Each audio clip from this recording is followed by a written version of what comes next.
Welcome back to Write Out Loud, the podcast where stories take center stage. Creativity knows no bounds. I'm your host, Matt, and as always, I'm joined by the ever-radiant, wildly talented, endlessly enthusiastic, and positively brilliant Christina. Cue the laughter. Hello, my darling. How are you? I'm good. How are you? I am so good. So good. I mean, today we're diving into something that is deeply personal and incredibly powerful. Yeah. And that is how writing can heal.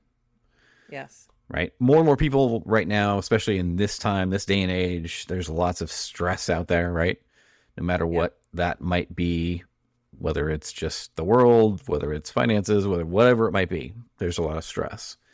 And ultimately, whether it's journaling, writing fiction, memoirs, all of the above, just to process emotions or help find closure.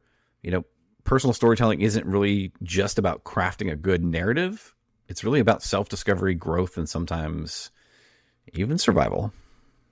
Yeah. And when you sent me this topic, I thought immediately of several authors, not only that I've worked with, but even just interacting online, who have talked about how they put something into writing, into their stories that they wanted to heal. But more importantly, what kept going through my head is you can write yourself out of anything. And Absolutely. By that, it's not just, let me write about my problem and I'm healed.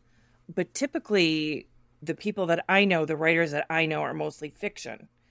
And they put into the fiction stories the things that they want to heal, that they want to annihilate, that they want to do something with that maybe in reality they can't.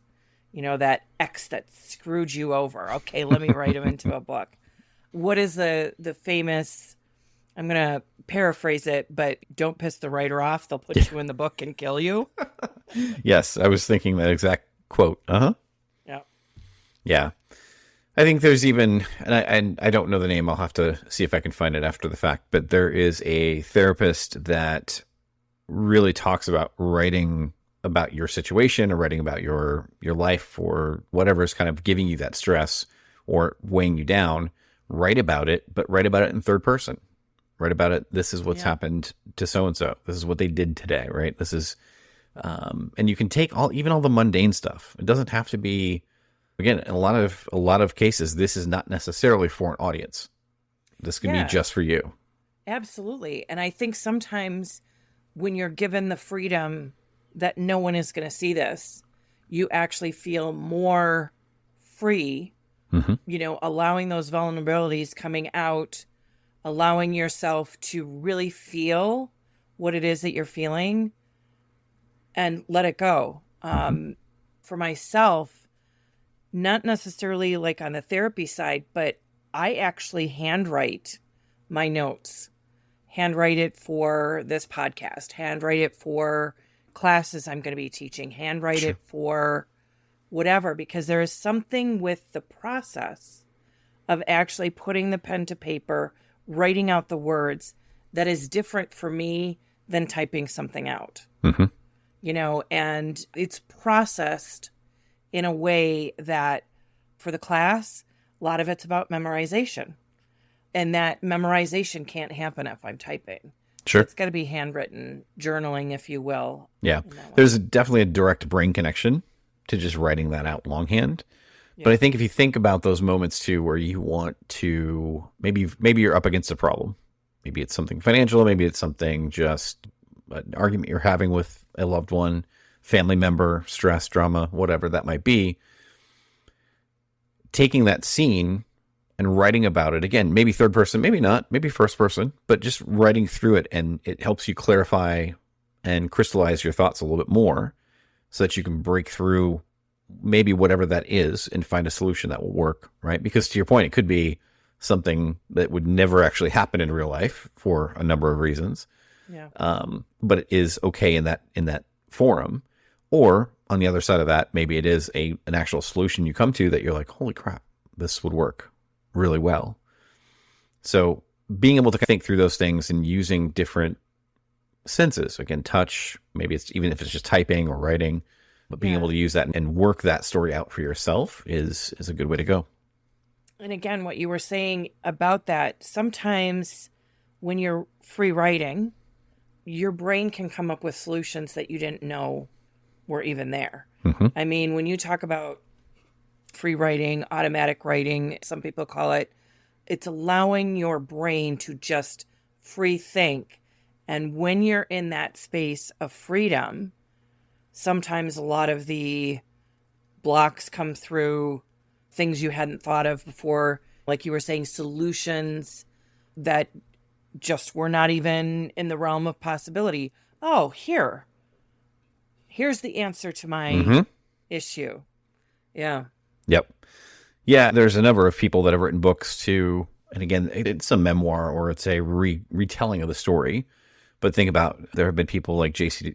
Dugard, even Elizabeth Smart, some people who have gone on to write stories about the traumatic things that have happened to them. Again, as a way to process, but it is a story. There is something that is also valuable for other people, even if they haven't necessarily gone through that same trauma, right? But they know, they can identify, they can empathize, and then maybe take something from that lesson that helps make them more resilient or just navigate life. Yeah, there's actually a woman who, gosh, my brain is faltering. I don't know what we actually, I think you would call it a venture capitalist, like somebody who invests in other businesses. It's actually the one who invested in Gwyneth Paltrow's Goop and some of those others. She just released a book last week, and it's called The Tell.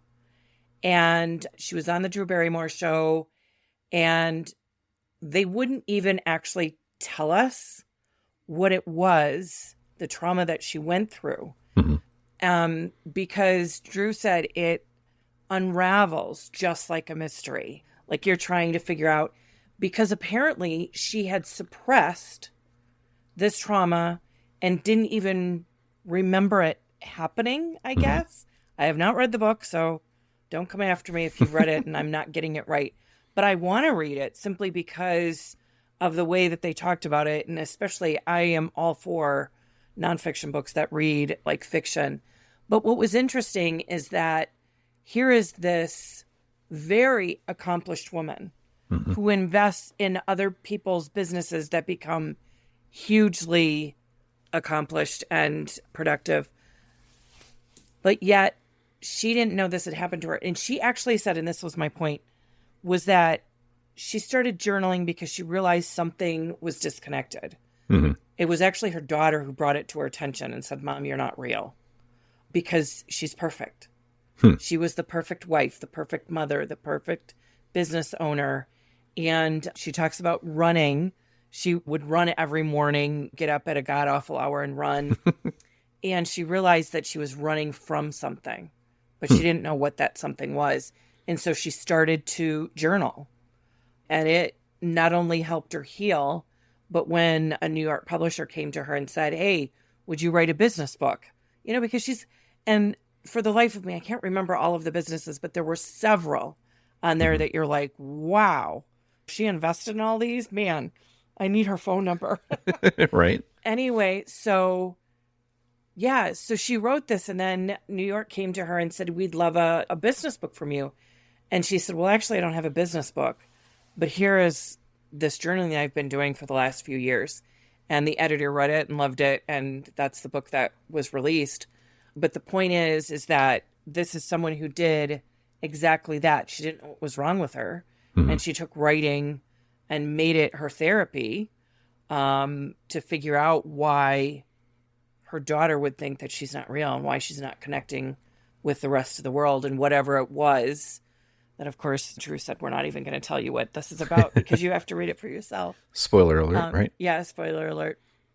Well, I also found it, and actually the reason why I really want to read it, not just on Drew's recommendation, but the fact that it's the first time in history that Oprah's book club, Reese's book club, and Jenna Hager Bush's book club are all doing the same book simultaneously. Interesting. You know, yeah. So yeah, the idea that writing can be therapy, that you can work anything out on the pages, that, you know, this woman, I think her name is Amy Griffin. G9 is her company. The idea that someone so super successful could take the journaling and discover this trauma that happened to her and she repressed it. Did she? Oh, yeah, because she had gone through MDMA therapy as well. Oh, yeah. Along with the writing. So she had done some other things to unlock that piece, right? That helped her get in touch with it.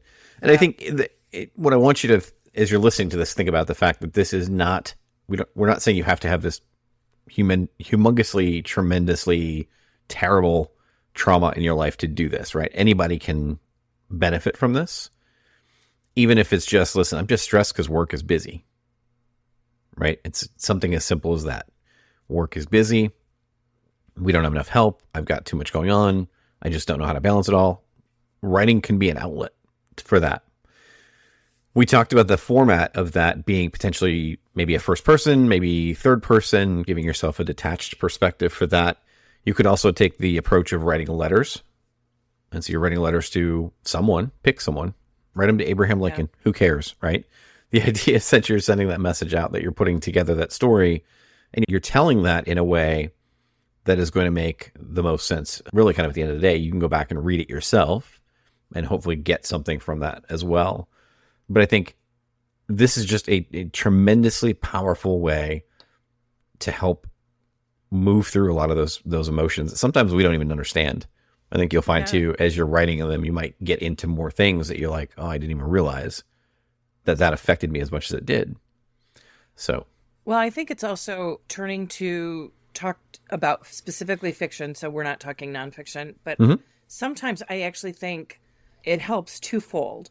So if the writer is writing something in there, like there was an author on social media who writes really dark heroes, dark romances. And social media, as it's wont to do sometimes, was basically attacking dark and morally gray characters and this, that, and the other thing, bad people. And she came out and said, hey, listen, I write these because I'm healing. I am healing from how I grew up, from the environment I grew up in. And there could be readers out there that I talk about this with.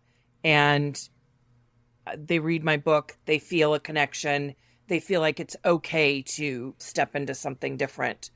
Another author that I worked with, she actually wrote a loved one's mental illness into one of her books and killed the character in order to kill the mental illness.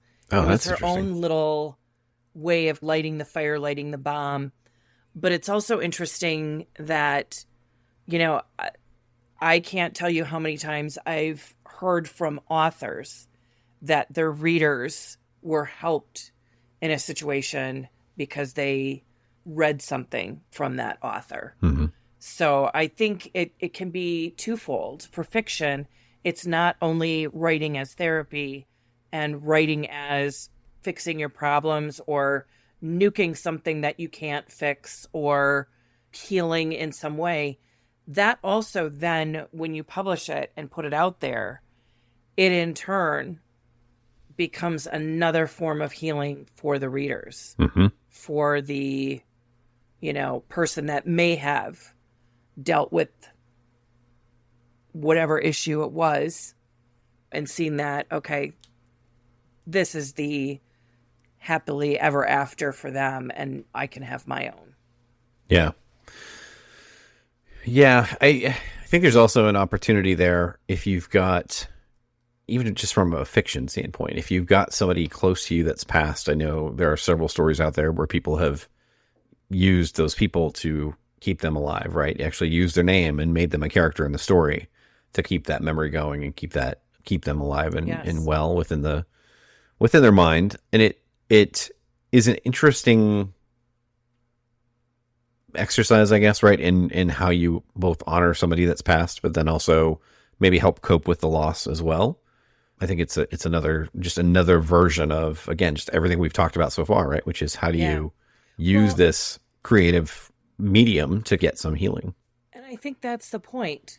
It's layers upon layers upon layers upon layers. It's like you don't know how many people you're going to reach by healing whatever it was in you and putting it onto paper.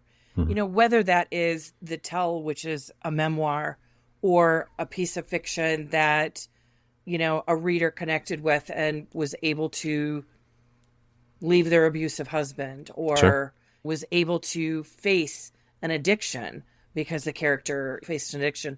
And that's why, I don't know if you remember, or if anybody in the audience remembers, James, is it Frey or Fry? Million Little Pieces. Is that it? Yes. Million Little Pieces. It originally came out as a memoir, but then he later said he fictionalized parts of it, which once you fictionalize any piece of it, it's got to be fictionalized. And at the time I was working in a bookstore, and the assistant manager, her husband was an alcoholic. And after the big controversy, she actually said, you know what? It doesn't matter if it is a memoir, truth, or fiction. It helped my family. It helped my husband get sober. What difference does it make? Yep. That's the healing aspect of it. That's what I mean by layers and layers and layers. You have no idea the effect you're going to have if it's something that you turn out to publish.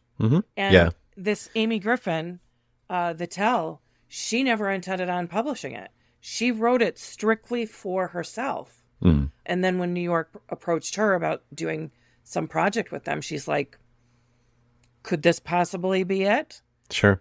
Sure. So yeah, the courage it took her to actually do that. That's why I'm anxious to read it. Yeah. And I think there's two things that you can do as well to grow through some of the stuff that maybe you've written down. So maybe you're not super comfortable publishing the entirety of it, right? But you've put together a lot of thoughts, a lot of things that have happened to you. You've recounted a lot of those stories, and maybe it's just not something you're like, I don't want all of this out there. And maybe you're looking for the perfect story that you want to tell, right? This kind of perfect fictional tale. Grab one or two chunks out of that reality and fold that into your story. Make that a part of it, right? Because there's I don't exactly remember how it goes, but there's that cliche of like every lie has a little bit of truth in it. Yeah. Right? Yep. So same kind of thing. I'm not saying, fiction is a lie in a way, but it's not a bad lie. We're talking about weaving in pieces of your reality into this fictional world that you're creating.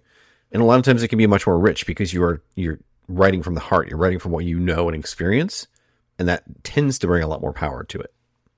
Yeah. Well, I think it was Kristen Ashley, when she was on the podcast, she talked about that she's much more connected to her female characters because, they have little bits and pieces of her, within them. So I think to an extent, even with fiction, we're all writing a little bit of ourselves in the characters, not just even identifying with our own gender, but also putting stuff into other characters, opposite genders, children, pieces of ourselves. Sure. I think for fiction, that is one of the easiest ways to connect with your audience is making the characters real. Well, how do you make the characters real? Well, they have aspects of your best friend or your spouse or your brother or your cousin or your whatever it is. And that's putting real pieces into the fictional character. But Mm-hmm. that in itself, again, can be healing.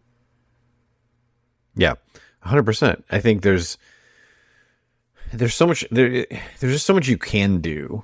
And I think when I think about a lot of things that have happened over the past few months, just the amount of things that filled me with a sense of dread for any given reason, Yeah. I just had a strong desire to create Yes. something. I didn't know what Yes. it was, but I just wanted to make something. So I would do some drawing, or I would do some writing, or whatever that was, but it just drew me into that because I could sort of maybe have a sense of control over that environment Yeah.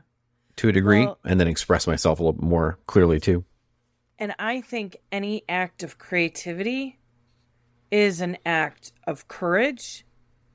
And in a time when you're going through such things, dread, Mm-hmm. you need that courage.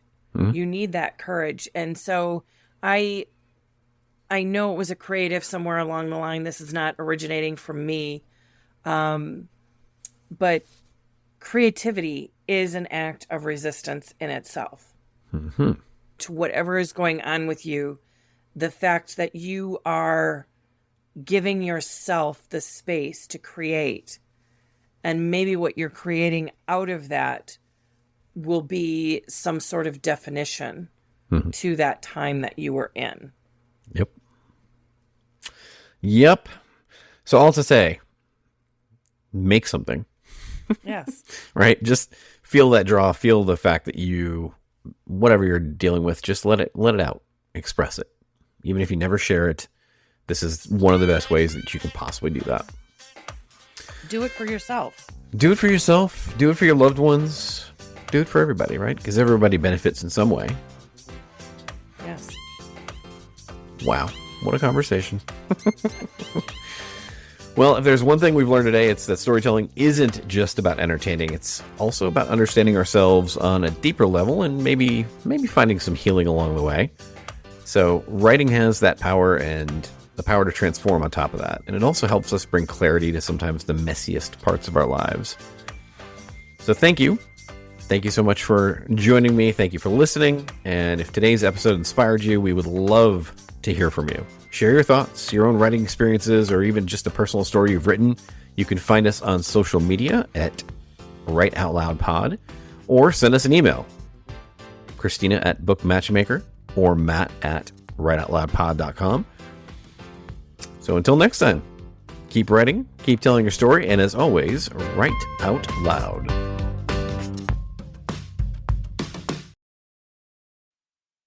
Hey, thanks so much for listening to the podcast. We really hope that you're enjoying every bit of it, but we would love to hear your feedback.